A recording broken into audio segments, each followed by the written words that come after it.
दुसऱ्या पाकाळणीला भाविकांची ज्योतिबा डोंगरावर गर्दी. मिनी चैत्र यात्रेचे स्वरूप प्राप्त झाले होते.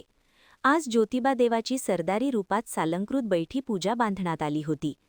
श्री दख्खनचा राजा श्री क्षेत्र ज्योतिबा डोंगरावर ज्योतिबाचा दुसरा पाकाळणी रविवार उत्साहात साजरा झाला.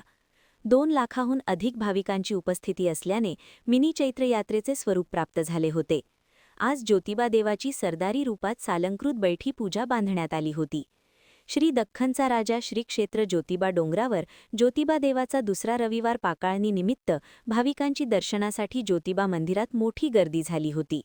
सकाळी अभिषेक, महापूजा, धुपारती सोहळा झाला. मंदिरासभोवती दर्शनासाठी भाविकांच्या रांगा लागल्या होत्या. भाविकांनी गुलाल खोबऱ्यांची उधळण करून चांगभल्यांचा गजर केला. 1 एप्रिल रोजी चैत्रयात्रा संपन्न झाली. ज्या भाविकांना चैत्रयात्रेला काही कारणास्तव यायला जमले नव्हते त्या भाविकांनी आज श्री ज्योतिबाचे आपल्या सासनकाठीसहित दर्शन घेतलं.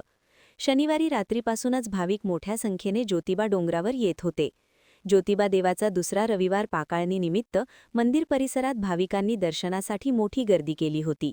2 लाखाहून अधिक भाविकांनी दर्शन घेतलं. आज ज्योतिबा देवाची सरदारी रूपात सालंकृत खडी पूजा बांधण्यात आली होती.